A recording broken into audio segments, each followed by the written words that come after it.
Okay, the next shot we're going to do is one of the hardest shots to get to position the dogs correctly for. However, it's one of the most important shots, especially if you're looking for nasal disease in dogs, and this is called the open mouth VD view. If you had to get one particular x-ray for a dog with nasal disease, this is the view to get.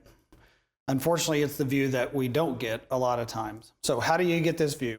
What we do is we have taped our dog's mouth to where the hard palate is parallel to the tabletop, and then to achieve the open mouth part, we have to open his jaw, and what we've done is attached a leash, or you can use a rope, or you can use tape to the bottom part of the jaw, and we open as far as we possibly can. Okay, so we have our jaw sitting there. Now the other thing is we have to make sure that the endotracheal tube isn't in the field of view and doesn't get in the way of the nasal passages. So I pull the tube back like this, and again you can use a wooden kitchen spoon to help hold it back like that when you're actually shooting one of these. Then you want to be a golfer, and you want to line up your golf shot. Look at the head from this particular end, look at it from the top, make sure his jaw isn't tilted one way or the other, and his hard palate is still parallel to the tabletop.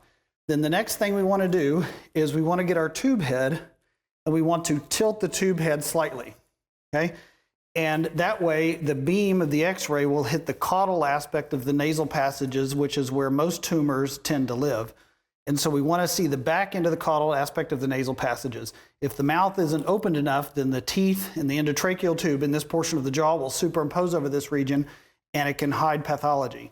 And so you want to make sure the mouth is open as far as you possibly can, and you can see back in that back end of the nasal passages. So we put our right marker over here. Everything looks nice. It's positioned very well. This is the time to take the time and make sure it's nice and straight. Once it is nice and straight, you take your x-ray just like this, and you'll have a beautiful view, open mouth VD view of the nasal passages. And when you look at that view, the right side should look like a mirror image of the left side.